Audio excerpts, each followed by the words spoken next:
And welcome back. So this time we've got this Buren Minstop that I got off of eBay for pretty cheap. It's not in perfect shape by any stretch, but that probably was reflected in the price that I got it for. You can see it's not in great shape, but this is one of these cool parking meter watches from the 60s with the that parking meter window. And basically the idea is you hit that button on the side and it's a flyback chronograph. So even if it's running, it'll go back to zero. And the idea was that you would push that button there and then you would know how much longer you had on your parking meter. So let's get into this thing and see what the deal is. There's definitely some stuff that stands out straight away, but well, the movement actually looks pretty decent, not too bad. The buttons on the side though, so the bottom one that looks like a crown is actually a pusher that was just replaced. And then the little thin one on the top is actually the crown, like the winding and setting crown. So I don't know, something's going to need to be done about that because I don't think either of those are original at all. And yeah, so we'll need to figure it out. But the first things first is to get this movement out of the case so that we can kind of see what we're working with and try to figure out, what the actual deal is with this thing. So in order to take out the winding stem, we just need to loosen up that little screw there. Some movements have a spring-loaded little pusher, but this one's a screw, and there it is, comes right out. The thing has a huge movement case or a movement ring on it. It's this big kind of plastic thing. It's kind of impressive actually how huge it is, but the movement came right out. No big deal. And we see the movement was actually running as well, though when I set it down, it kind of stopped it because of the the hands being touched. Some of the loom is missing. This thing's in pretty decent shape though. The dial overall looks like it's actually in quite good shape, especially given its age. And again, the price, some of the things that you really look for are things like the dial and whether the watch is running or not. It does run. I don't know how well, but we'll find that out in just a minute after we start to kind of get into the nuts and bolts of this thing. But yeah, this thing looks pretty good. I think there's something to work with. So first, let's get it on the time grapher and see how it does. My expectations are pretty low. Generally, old watches like this haven't really been serviced very much, and they're usually in a pretty bad state. And yes, this one looks exactly to be in that situation. It looks like it's gaining 6, 12, 18, 24, something like 4 minutes a day, which is quite a bit. So that'll need to be addressed as well. Let's take a look at some of the jewels, get this thing on the microscope. And actually, that doesn't look too bad. It doesn't look recently serviced, but it also doesn't look like super neglected. So I don't see any oil. That one's pretty dirty there. Definitely needs to be cleaned up and serviced there. But this thing's kind of ticking right along. You can see the pallet fork doing its thing. There's the escape wheel down below. And of course, there's the balance.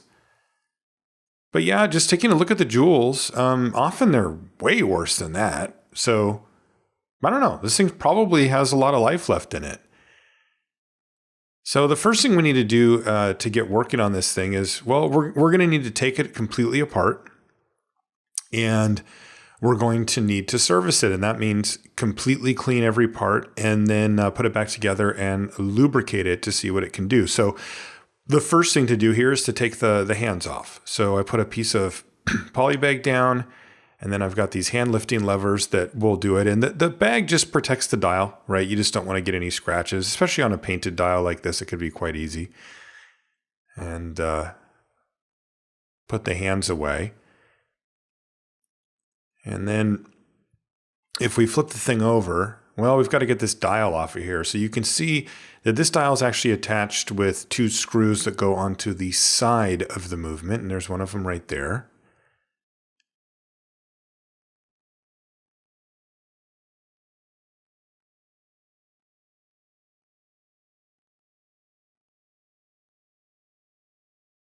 So there's one, and then the other one should be opposite that one. And yeah, you can see that just a little tiny pry actually does start to lift the dial. Now it won't come all the way off, but I just wanted to see if it would work, and there we go. So we remove the dial, and then underneath it, we've got this cool kind of parking meter disc that has a neat font on it. I really like the 4 particularly on it. But yeah, I've never actually worked on a watch that had anything like this before. I mean, it looks like a date disc.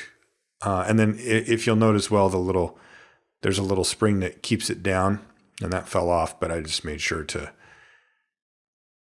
keep track of that. That's going to go, well, it'll probably be like one of the very last things that goes on when we put it back together. And so I'm just going to see if this disc just comes off. There's a decent chance that it's not actually held on by anything other than when the dial's on. And that does seem to be the case here. I'm trying to be careful with it because I don't want it to bend. It looks like it's made out of pretty thin metal. I picked it up, it got a little spring loaded and kind of flew off, but it didn't actually fly. It just fell to the side of the thing, and it looks fine. And then you can see that it actually does have a gear on the back as well so that it can re-engage. There's the thing that I always forget the name of. And then this looks like it's part of the flyback function. A flyback on a chronograph means that you can reset it without having to stop it first. And the way these ones actually work is that thing that I just took off, that disc, it just runs all the time. So it's just always going. And when you hit that button on the side, it engages the flyback, which sets it to 0. And the idea, again, was, when parking meters were newer, was you'd get out of your car, you'd put some money in the parking meter, and then you'd hit the button on your watch. And then it would tell you, okay, this is how long I've been gone for. And that's just sort of the service that it uses. And you can use it for other stuff too. It actually seems like a pretty handy feature to sort of always have this running stopwatch going. Here, we're just going to take off the little intricate parts here of the setting. This is the motion work, right? So the stem would go in there and turn that wheel that I just did when it was engaged with the in the hand setting position, and then that would turn, and then that would turn. This thing in the middle, which is a cannon pinion, and I have this cannon pinion remover that I got off of eBay and actually refurbished, and it works really well, assuming that I can keep the cannon pinion in tweezers. But there it is, cannon pinion out safely, and that felt just fine, not too loose, not too tight, at least just based on feel. So now we're going to flip over the movement.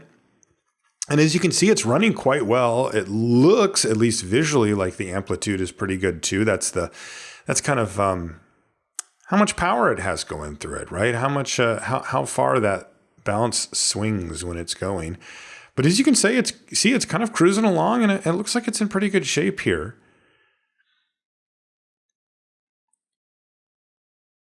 So the first thing that we need to do before we start actually working on this thing is let out any power left in the mainspring. So the mainspring is under that big gear thing to the right, and that is currently wound up.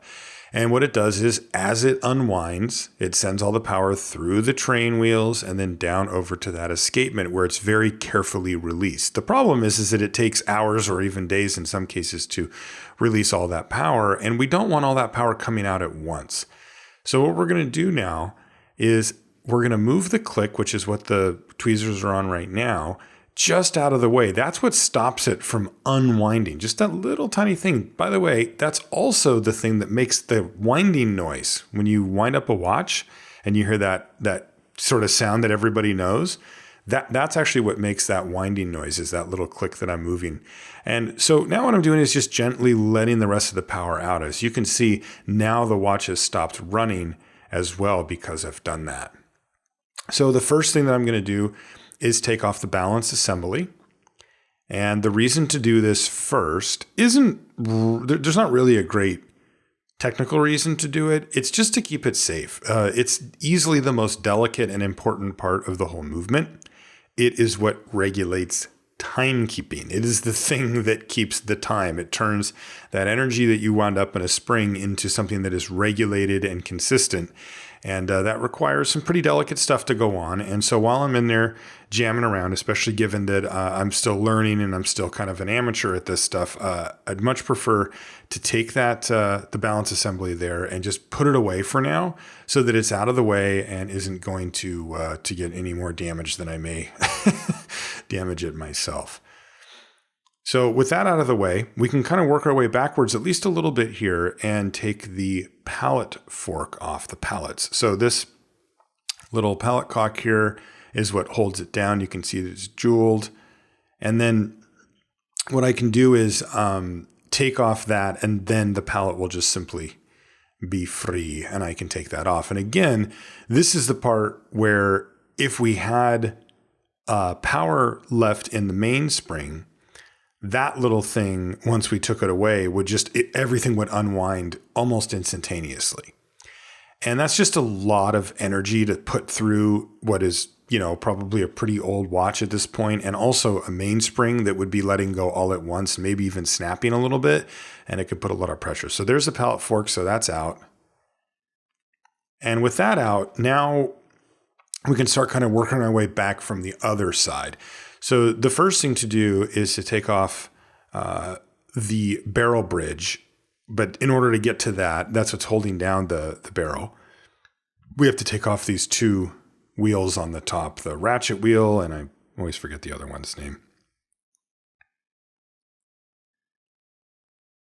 So these come away. And one thing to note is that wheel that I'm taking away, the screw is actually reverse threaded on that. If you noticed, I turned it to the right to unscrew it, which is weird, but that is how it works. If you look there too, you can see some dried oil on the bottom from where it touches the winding thing. And this one, I don't know what's going on with it, but there's some seriously weird discoloration on the bottom of this thing. It's pretty ugly, yet the top of the barrel bridge doesn't seem to be as affected. I'm just testing a little bit of shake. And then this is also a good test now because there's nothing inhibiting the train wheels. So they should spin very freely, and they do. So that's really good news. Because if those get bound up or aren't working right straight away, that can be an indicator of a bigger problem, like a bearing could be gone or a jewel. So I'm happy to see that. Now we can take off the barrel bridge. And this is what keeps the main barrel in place.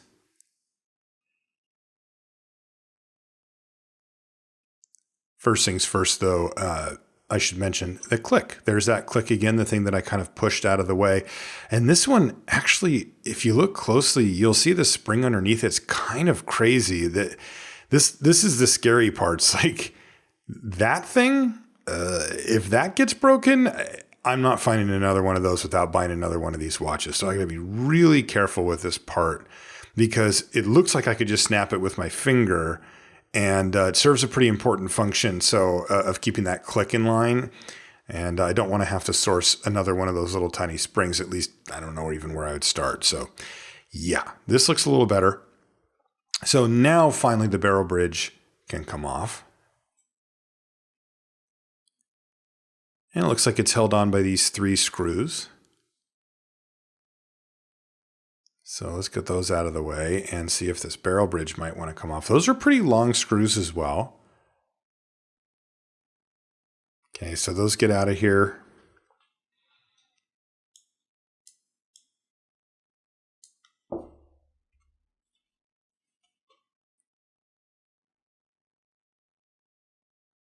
And now we can see if the barrel bridge will come off. And the answer is sort of. So the setting lever screw is still in there, and I hadn't taken it out. And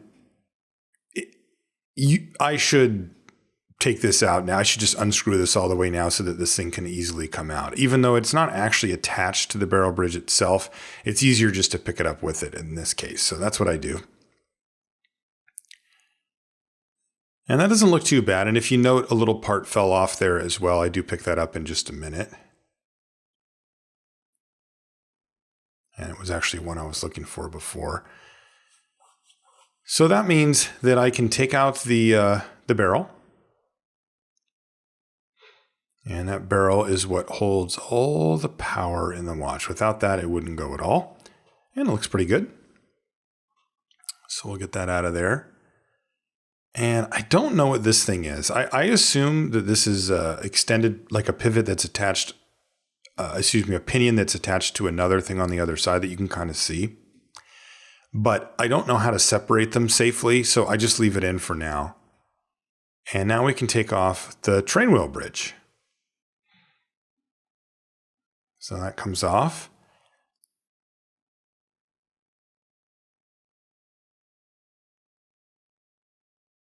And then you just want to gently pry this away because the pivots on the train wheels, the little spikes on the top and bottom that keep them in line, are quite delicate, and you really do have to be careful. And there's that little piece that I dropped earlier, and I know exactly where that goes. In fact, I actually checked to see if one of those was on there when I did it, when I took it off, and I didn't think it was, but it turns out it actually was. It was just on there really good. So I didn't quite notice it. All right, so there's that, and everything looks good with this, at least so far, except for those dirty pivot holes. So here's the seconds wheel coming off and flying away. But there it is. Everything's fine. It's got an extended pivot. It goes all the way down to that other one below. So that's something to keep in mind. And there's the third wheel.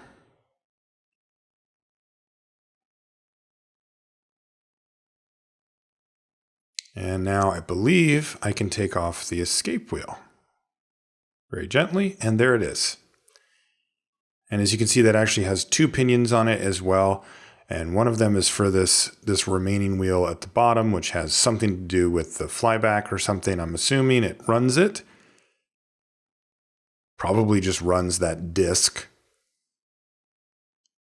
And it has its own kind of bridge thing here, so we'll take that out.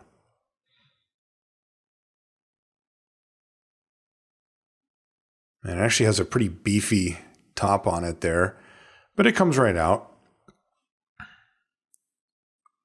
And that thing again is still stuck on there. And the truth is, at this point in my development, I'm not comfortable taking those parts off. I don't know how it works. So that's the setting lever, which is just kind of stuck on the bottom with some oil or something. That was the thing that was on the other side of the setting lever screw. There's the winding pinion and there's the sliding pinion.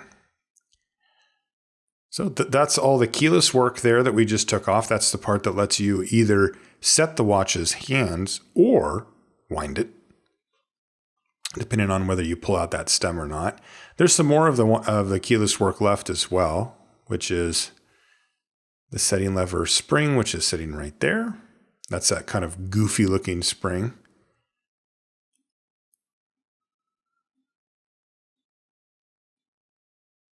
And I'm still trying to fiddle with this. So that's the other side of that little pinion.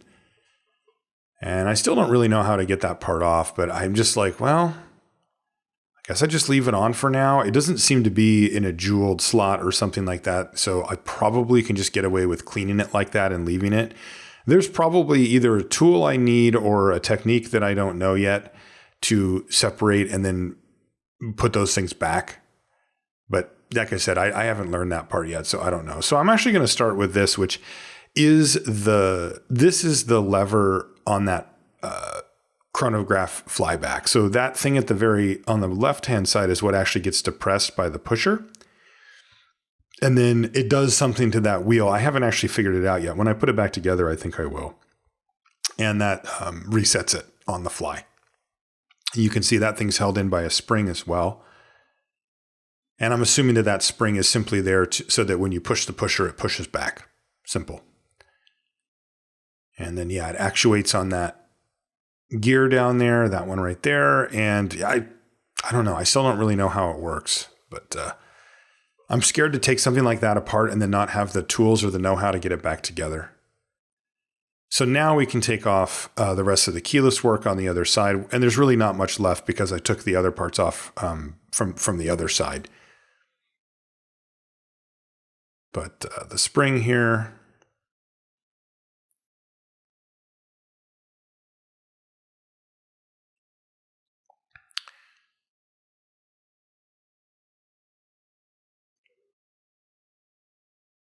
and then there's the yoke and the yoke spring underneath that, but there's no tension on them right now because I already took the setting lever off, so that actually made it a little bit easier, which was kind of lucky. Normally I would turn it over and take all that stuff off at once, but it just happened that I saw it from the other side.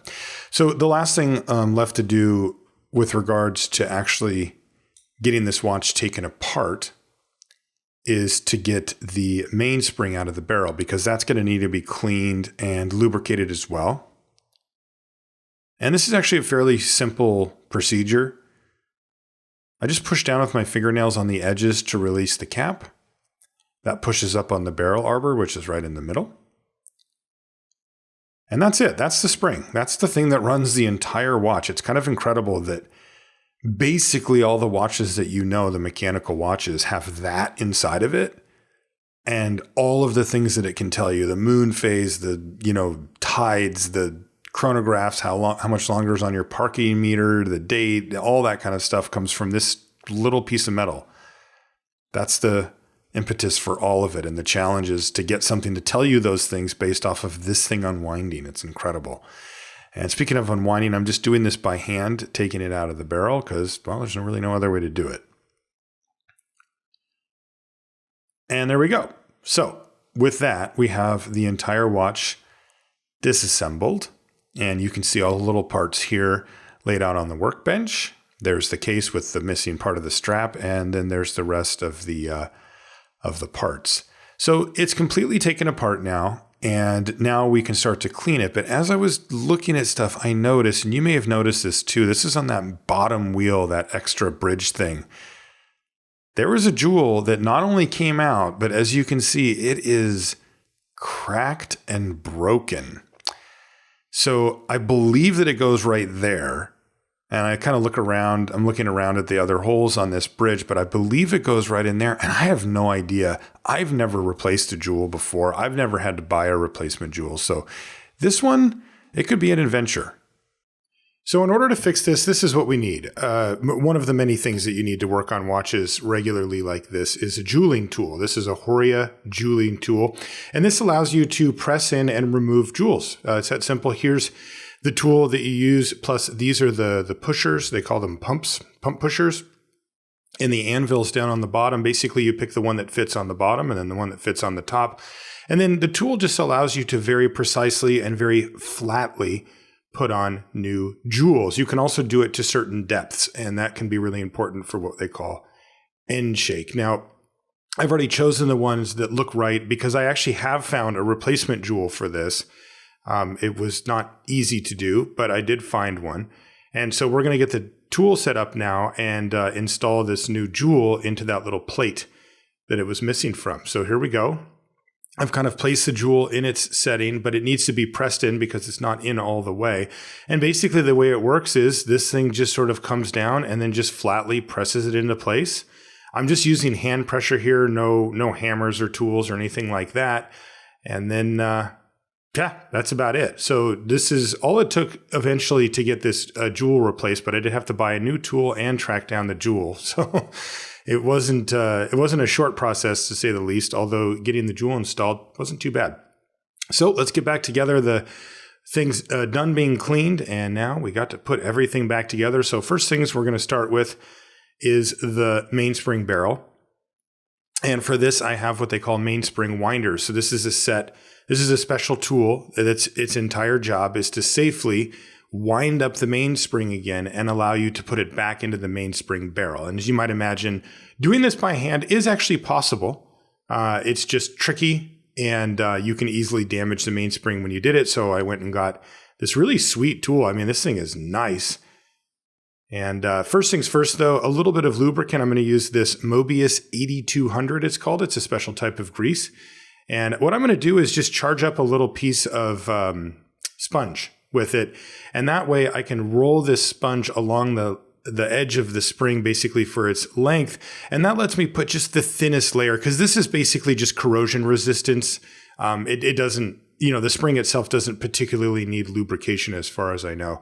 So then in order to put it in, you have to put the mainspring on this arbor thing, and then you wind it in to the mainspring winder, and it just gives you this ability to wind it in. The tip is a little bit tricky because you have to kind of force it in with the tweezers, but once it's in there, then it's in the end, and you can just use this plunger on the back of it to just push it into the barrel, and it does it safely. Again, there's no kinking or bending, hopefully, that's happening here, and that can certainly happen if you have to do it with your hands. Sometimes a little bit of that grease will come out on the top, so I'm just going to clean it up with a little bit of Rodico. That's that blue putty in my hand. All-purpose stuff for cleaning, and then click, in it goes. And boom, we've got the mainspring in there. Next, in with the arbor. So this just goes back in and, make sure that it catches on the spring so that it'll wind properly. And then you just put the barrel cap back on.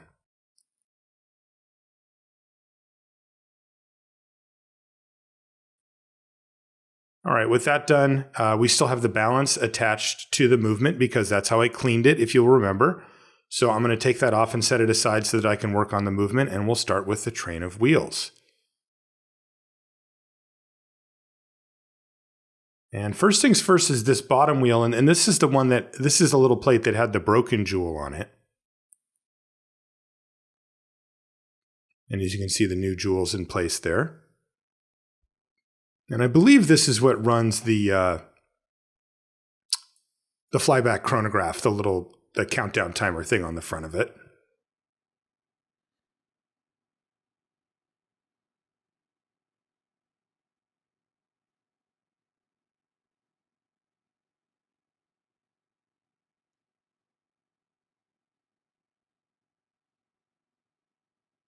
And just secure that down. And then I just want to give it a quick test to make sure that it's spinning because, again, that jewel has to be the right size in order for it to work. And it looks like it's doing fine.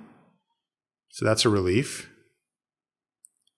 Now we can place the rest of the train of wheels. So this is the gears that take the power from the mainspring to the escapement. That's the escape wheel. And a big part of the job of these is to gear it in a different ratio. And you'll see when I test it, especially after I get the barrel in, that like the tiniest turn of the actual barrel when it goes in will turn the escape wheel, that funny looking wheel on the left there, thousands of times. I mean, it spins up really fast, and that's because of the gearing of the train of wheels here.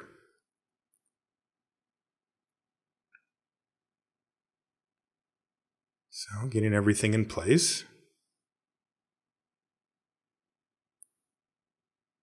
And then this is what we call the train wheel bridge. And this has those 3 jewels on the top, one for each of those wheels that's poking out. And then, each of those has a little point on the top called a pivot, and it goes into that jewel. And those jewels are there not for looks, even though they really do look cool with a deep red color like that. They're actually there because they're incredibly resilient to wear, much more so than steel. Almost as hard as a diamond. These are synthetically manufactured jewels. And that means that the metal pivot can spin against it for years and years and years, and it won't wear. And now we're going to test out the middle to see how it spins. And even just spinning that, you can see how much faster the little wheel on the bottom there spins rather than the middle one. And that's still one gearing ratio off as well. All right, so everything looks good here. Let's get the train wheel bridge secured.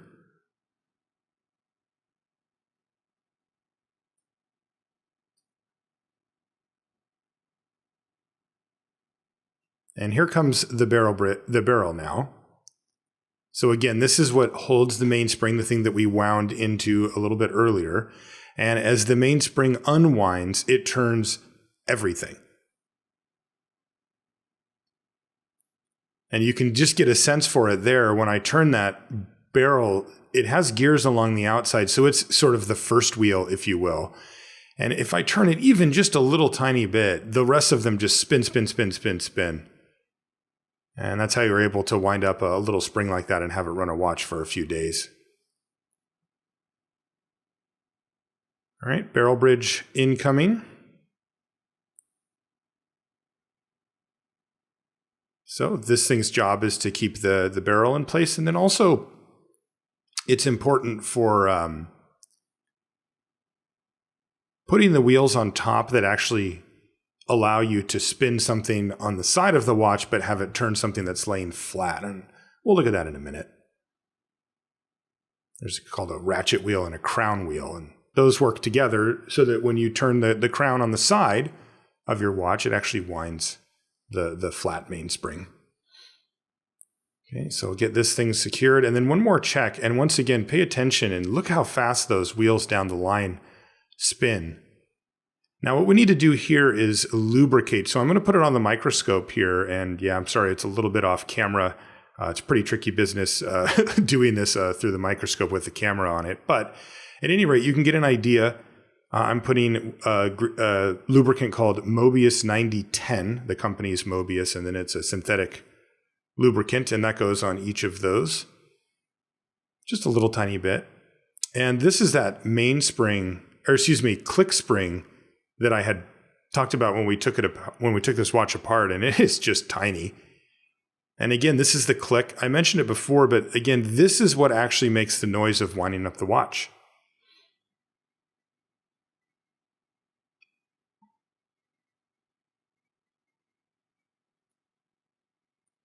And we'll screw that down. This is an eccentric screw, meaning that it doesn't actually hold the click in place. The click is actually free to move back and forth. It's like a post.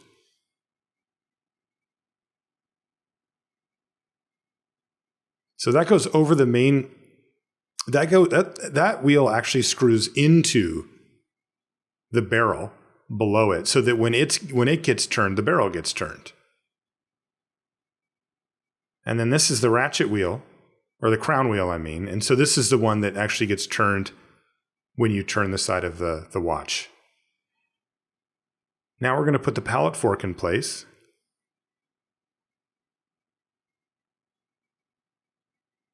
And this is always a very tricky one because the pallet fork is a very, very small, fragile part of the watch, but it's absolutely crucial to good timekeeping. So if it breaks, the whole watch is broken.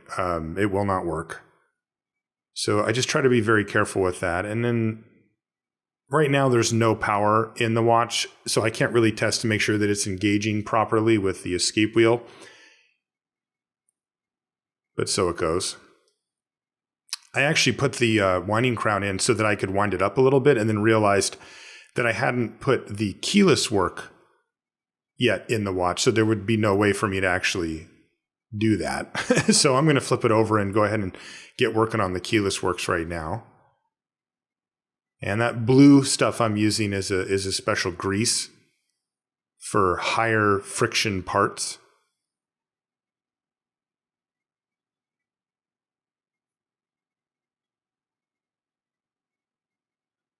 And the parts I'm putting on now is called the motion work. And that's because when you turn the crown, the little winding crown on the side of your watch, it usually does one of two things. It either winds the watch, or if you pull it out into what they call the setting position, you'll feel it kind of click when you pull it out. It engages a different part of the watch, which is the part I'm putting together here. And this is how you actually set the time. This allows you to turn the hands of the watch, as you wish.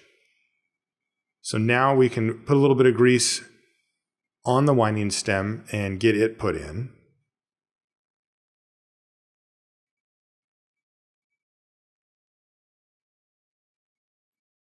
And part of the deal here, again, this is all part of the keyless works. And this one's always the trickiest. Basically, I put it on, hold my finger on it, flip it over, and then screw it in.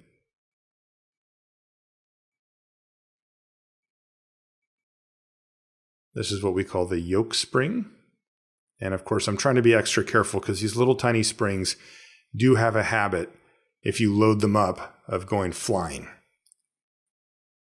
And so I'm trying to be very careful to make sure that that doesn't happen here.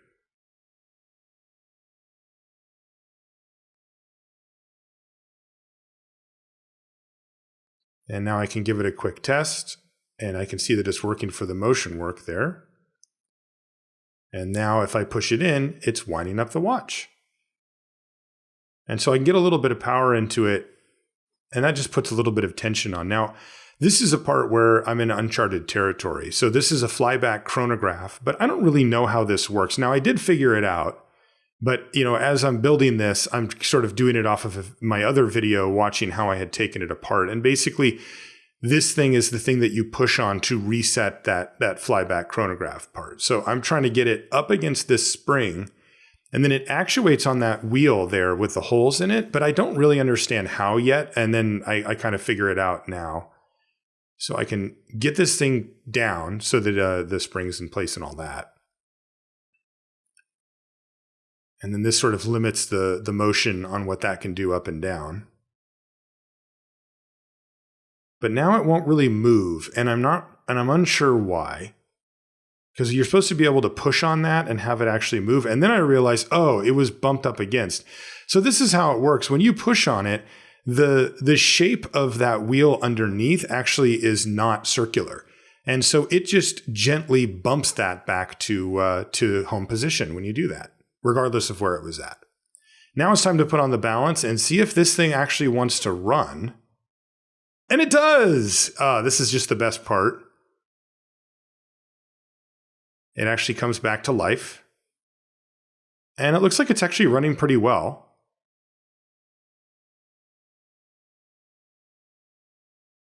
And so with that great news, we get to start working on the jewels at the end. And this is extremely small, finicky, tricky work. And I'm really not that good at it yet.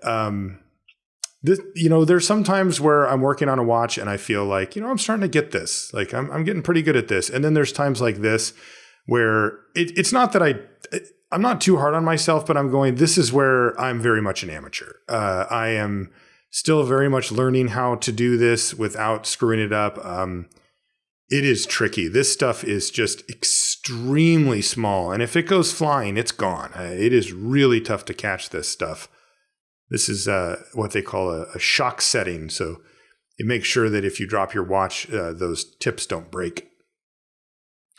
These some of the jewels on the movement also had what we call capped jewels. So I take off the jewel cap, and then I'm going to use some pegwood here just to sort of clean up the top of the jewel before lubricating it and then putting the cap back on.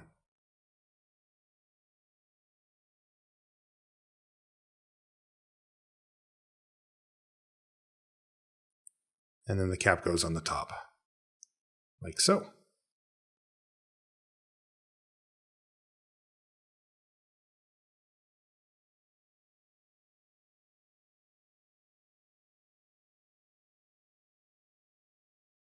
Try to get a shot of the screwdriver there, but it's very tricky under the microscope because, well, the microscope's just in the way.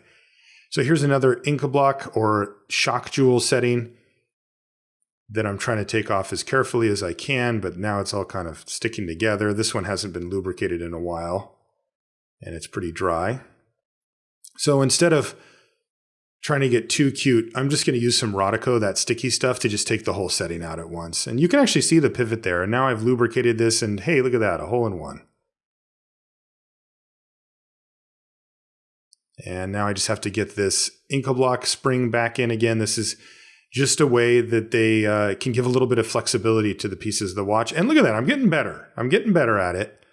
I oiled this one a little bit better, and it went in a lot cleaner. But still, practice, practice, practice. You know how it goes. And then one more of these cap jewels. And again, I'm trying to get a shot of me unscrewing it. And it actually did kind of work, but it's at a very weird angle because I'm on a microscope. Like these shots are actually shot on an actual microscope. And once again, I'm just trying to clean it up a little bit with the pegwood here. And then just clean up any residue with Rodico.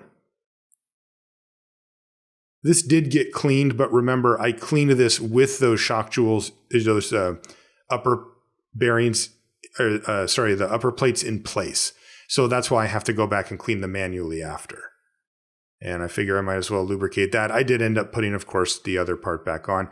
So now we're back to the main part of the watch, and I'm getting a little sloppy here. So again, Rodico really handy to just clean up any little messes.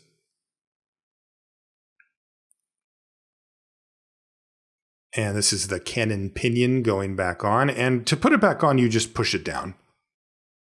It's friction fit. It just snugs on there.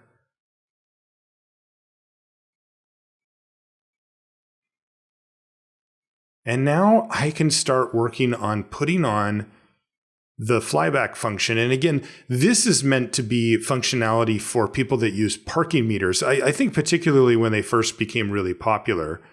And that's why it looks like a parking meter. And again, the idea is that you park your car and then you just click the button on the side of your watch and it reverses this to 0 no matter where it was at. And then at any moment, you can look and see how much time you've used up of your thing. It's a clever design, but it's a little bit weird given that it's this huge disc rather than just an additional hand. And so I'm just trying to get it to kind of engage so that I can hit this button on the side. And there's no button there currently, but you can see that move a little bit. And that's kind of what you want to see. You want to actuate that on the side and then have it go back to 0. Now that also means though that I have to get it just right, and the watch is running, so it's always, and when it's running, that thing's always moving, but I get it pretty close here.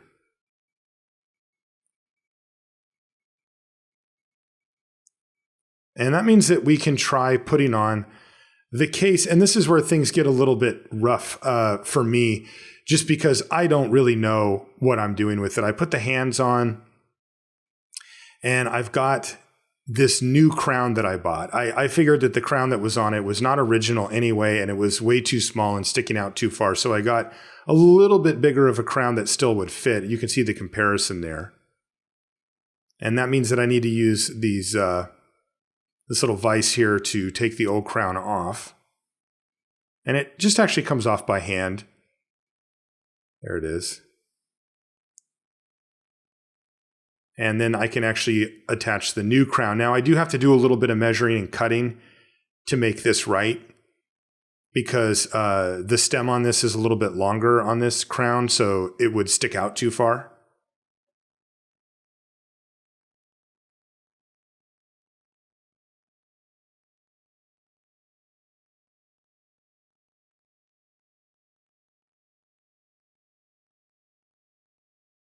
This, of course, is that big plastic movement ring that we observed before.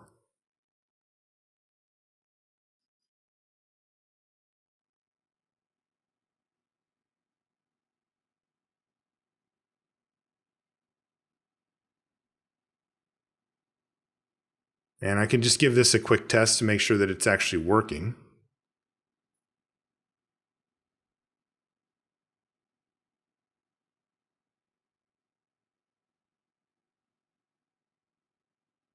And there we go. It actually turns. And that's exactly what it should look like.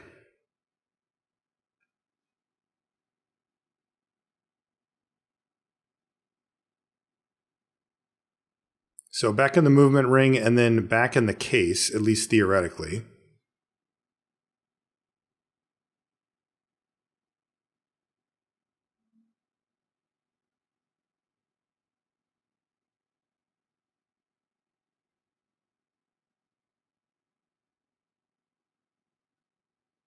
And so now I just need to put the crown back in.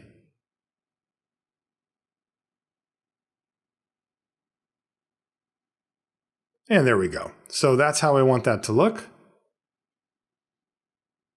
And now we're in the home stretch because I've got a working winding crown, and I just need to figure out what to do with that button that, at least in the current state, is missing. And I have an idea for that.